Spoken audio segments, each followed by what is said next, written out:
You guys know that feeling when you load up a game that you haven't played in a long time just to be greeted with, well, nobody? I'm talking about those games that had a massive multiplayer that you stayed up late with your friends just to play. Maybe trying to get diamond camo for your next gun in Black Ops 2, or ranking up in Halo Reach, maybe file sharing a couple maps just to mess around on. As sad as it is to say, those games have just met the end of their life cycle, which doesn't mean you can't still hop on and find a match every now and then, but you're likely to run into a modded lobby or a timeout error, and that's just the hardest pill to swallow. But it also makes sense considering these games came out years ago, and as more games come out, people just stop playing those games and they move on to new ones. Last year, the nightmare kind of feels the same way, and it only came out 2 months ago. You know, for a game that just came out, it shouldn't feel so empty to the point where I just want to close the game because it just feels too unplayable. With only 3 maps and 3 killers to choose from, it just loses all its replay value to me. Not to mention, the 5 characters available have absolutely zero value to them. There's really no uniqueness to them because there's no customization, perks, strengths, or weaknesses. They all just play the exact same. And the only true creative values I could find in this game are the crafting systems. Basically, if you guys haven't played this game before, you have to find parts that spawn randomly across the map to craft items like helmets for better defense, baseball bats you can use on the killers, smoke grenades, bombs, Molotov cocktails, and even a shotgun. But all these are limited to one of the 4 classes that you pick at the beginning of the match, which up to only 2 people can use at a time.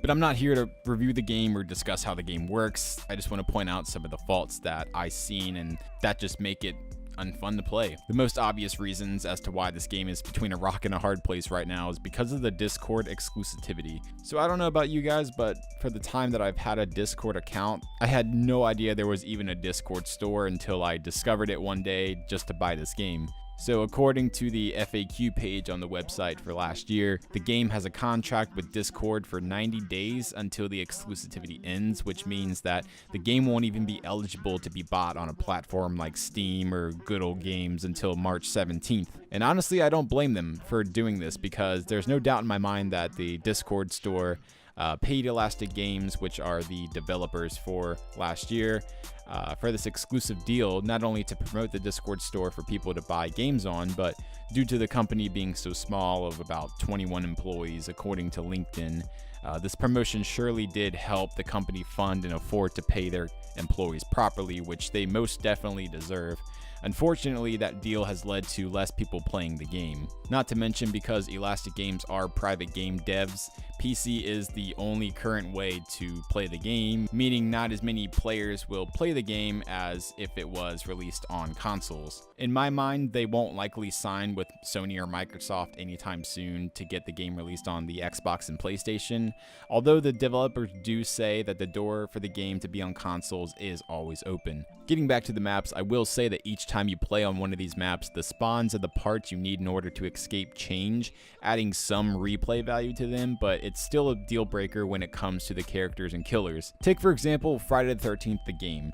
This game was also developed by a smaller game company that was funded on a Kickstarter a few years back, and while the game had a rough start to it, it definitely performed a lot better as time went on with the patches, updates, and DLC releasing. However, from the start, there were plenty of camp counselors to choose from, as well as many different Jasons to play as. Each counselor had a lot of value to them because each character also had different strengths and weaknesses that ultimately affected the way that the game played out. If you played as Vanessa, the athletic girl, you had the advantage of running fast and recharging your stamina a lot faster than a lot of the other characters. Now, if you chose my boy La Chapa, you would find that he runs really slow, is not very strong, but he can repair things the fastest out of one of 2 counselors and has the best stealth to hide from and avoid Jason, or at least one of the best. Then you have Kenny, which is, you know, just your average guy. Yeah. But there is also a way to counter these skills by using perks, which you can run up to 3 at a time by buying them with the in-game currency, which was relatively the easiest way just by playing the game. There's no microtransactions or extra money, thank God. There are perks that give you more damage dealt to Jason with certain weapons, maybe a good choice if you don't have good strength. Or you could use a perk that lets you start with the match with a map in your inventory instead of searching all over the place for one. And those are just a couple out of the many different kinds. Not to mention they vary in percentage by stats like rare, common, legendary, etc. The Jasons also had their own customizable kills you could buy using the in-game currency. Again, no more microtransactions bullshit, allowing you to choose from different ways to eliminate the counselors. The reason I showed this is because it adds a lot of replay value to the game with all the other factors that tie it together in Friday the 13th, the game that last year can definitely learn from. I truly don't think that last year is a bad game at all. While it's not perfect from the little bugs and connection errors here and there, but the game overall feels balanced, polished, and it looks great. The performance of the game runs well on my PC, which you don't even need a beefy PC to play it. I feel as if more customization and DLC is added to the game, more people will play, as well as it releasing soon on the other platforms that can reach out to more people. But what else do you guys think that this game needs? Should Elastic Games add more DLC, or should it just be a hidden gem of a game? Let me know in the comments what you guys think about the game. Do you guys enjoy it? Do you not like it? What else did I miss in this video that you want to add or be changed? Remember to like the video if you enjoyed, subscribe if you're new, follow me on Twitter, all the links are in the description, and I hope you all give this game a chance and actually go play it.